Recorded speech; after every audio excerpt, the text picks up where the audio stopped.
Alhamdulillahi Rabbil Alamin. Wassalatu wassalam ala Sayyidina Muhammad wa ala alihi wa sahbihi ajma'in. Allahumma aftah lana hikmataka wanshur alaina ala rahmatika ya zal jalali wal ikram. Rabbi yassir wa la tu'assir. Rabbi tammim bi khair. Ishrah li sadri wa yassir li amri wahlul 'uqdatam bil lisani yafqahu qawli. وسدد لساني واهد قلبي بحق سيدنا محمد صلى الله عليه وسلم ولا حول ولا قوة إلا بالله العلي العظيم ولا حول ولا قوة إلا بالله العلي العظيم ولا حول ولا قوة إلا بالله العلي العظيم. Tersambung lagi perkongsian ringkas untuk bawah tajuk memahami makna ad-din. Di baginya alhamdulillah kita telah selesai lah memahami apa ni hikmah daripada apabila kita memahami seterusnya kita menghayati ad-din ini dalam kehidupan kita, maka antaranya kita dapatlah iaitu keadilan. Kita dapat melihat, dapat menzahirkan keadilan Islam secara praktikal dalam kehidupan kita, dan juga kita dapat melihat dan dapat menzahirkan keindahan Islam itu sebenarnya, dan juga kita akan dapat melahirkan suasana kehidupan dalam masyarakat yang penuh dengan kasih sayang, dengan rahmah, dengan mawaddah. Kerana apa? Kerana masyarakat yang hidup di bawah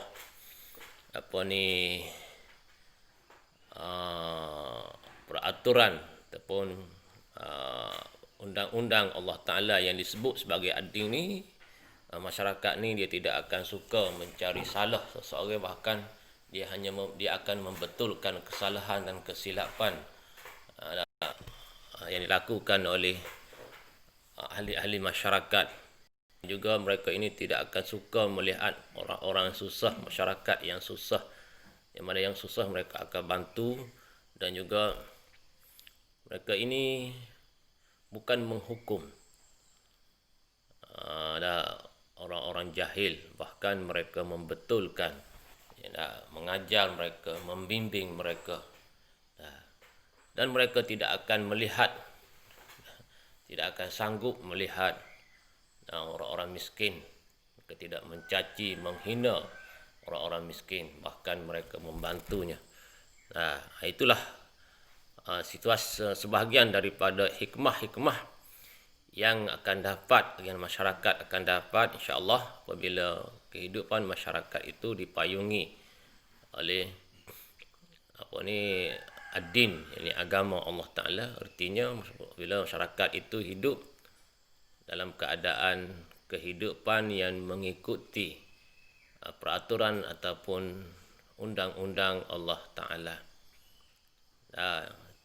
apabila mereka memahami dan menghayati ad-din itu dalam kehidupan mereka. Kemudian apabila kita juga menghayati, memahami dan seterusnya menghayati ad-din itu dalam kehidupan kita, insya-Allah kita akan menjadi umat yang bersyukur, masyarakat yang bersyukur kepada Allah Ta'ala. Kenapa? Kerana dengan penghayatan kita, penghayatan dalam kehidupan kita, ini kita menghayati kehidupan kita melalui ad-din, secara tidak langsung sebenarnya kita telah menggunakan nikmat yang dikurniakan oleh Allah Ta'ala kepada kita. Menggunakan nikmat yang dikurniakan oleh Ta'ala kepada kita itu untuk mentaatinya. Apabila kita kawal segala anggota zahir kita, yang merupakan nikmat dan amanah daripada Allah Ta'ala itu, daripada melanggar perintah Allah Ta'ala, maka kita telah mensyukuri nikmat anggota yang dikurniakan oleh Ta'ala. Dan apabila kita mempraktikkan ataupun dia panggil kita mengawal hati kita dengan cara kita mempraktikkan dalam kehidupan kita, dengan cara kita menghayati ad-din dalam kehidupan kita, maka dengan sendirinya kita telah mensyukuri nikmat hati yang dikurniakan oleh Allah Ta'ala. Dan begitu juga nikmat harta benda, yang mana apabila kita mentasarufkan, kita menggunakan harta benda yang merupakan nikmat dan anugerah daripada Allah Ta'ala, dengan cara mentaati, menghayati ad-din dalam penggunaan harta kita, harta benda kita, dengan sendirinya kita sebenarnya telah mensyukuri nikmat-nikmat yang telah dikurniakan oleh Allah kepada kita di dalam kehidupan kita. Itulah makna apabila kita memahami dan kita menghayati ad-din dalam kehidupan kita, hakikatnya kita telah mensyukuri nikmat Allah Ta'ala dan kitanya digelar orang yang syakirin, yang bersyukur. Kemudian hikmah lagi, apabila kita memahami dan menghayati ad-din dalam kehidupan kita, kita akan dapat menjadi hamba yang muttaqin, yakni hamba Allah yang bertakwa, yakni yang mengawal diri dia daripada melanggar titah perintah Allah Ta'ala, yang mentaati Allah Ta'ala sahaja. Itu makna muttaqin. Kerana apa? Kerana dalam kita menghayati ad-din dalam kehidupan kita secara direct sebenarnya, kita telah memastikan diri kita hidup dalam keadaan patuh dan taat kepada Allah Ta'ala. Itu dia. Yang seterusnya, apabila kita menghayati ad-din dalam kehidupan seharian kita, kita sebenarnya telah menjadikan diri kita seorang yang salihin. Apa makna salihin? Iaitu orang yang telah menunaikan hak-hak Allah Ta'ala, yakni dia menjaga hubungan dia dengan Allah, hablum minallah, dan dalam masa yang sama dia juga telah menunaikan hak-hak makhluk, yakni dia menjaga hubungan dia dengan makhluk dan dengan manusia. Itu maksud orang soleh.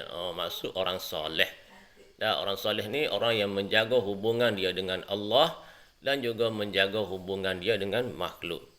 Maka bila kita menghayati ad-din dalam kehidupan seharian kita, dalam segala aktiviti hidup kita, kita telah menunaikan hak-hak Allah dan juga hak-hak makhluk.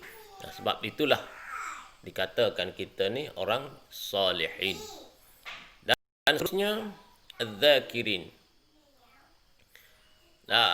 Apabila kita menghayati ad-din dalam kehidupan kita, kita telah menjadikan diri kita ini sebagai orang zakirin, orang yang sentiasa ingat kepada Allah.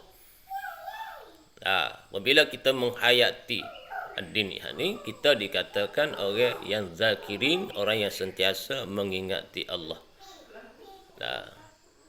Kerana apa? Kerana apabila kita menghayati ad-din dalam kehidupan kita, makanya setiap gerak-geri, setiap aktiviti yang kita lakukan itu sebenarnya dikawal oleh ad-din Allah Ta'ala.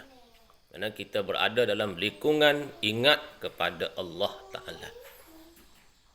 Nak kerjakan, contohnya kita nak kerjakan perkara yang disuruh, kita ingat kenapa kita buat perkara ni, kerana Allah Ta'ala suruh. Kita nak tinggal perkara larang yang dilarang oleh Allah Ta'ala, kenapa kita tinggal? Kerana kita ingat perkara tersebut dilarang oleh Allah Ta'ala. Maka ingatan sebegitulah yang dikatakan kita ni orang yang sentiasa ingat Allah Ta'ala. Tidak semestinya ingat Allah Ta'ala ni kita sentiasa menyebutnya, tapi ingat Allah Ta'ala ini kita dapat zahirkan melalui perbuatan kita, yang mana perbuatan kita, penghayatan kita terhadap ad-din ini akan zahirlah, akan lahirlah. Kita tu sebenarnya telah mengingati Allah Ta'ala dalam setiap gerak-geri kita. Inilah yang lebih baik.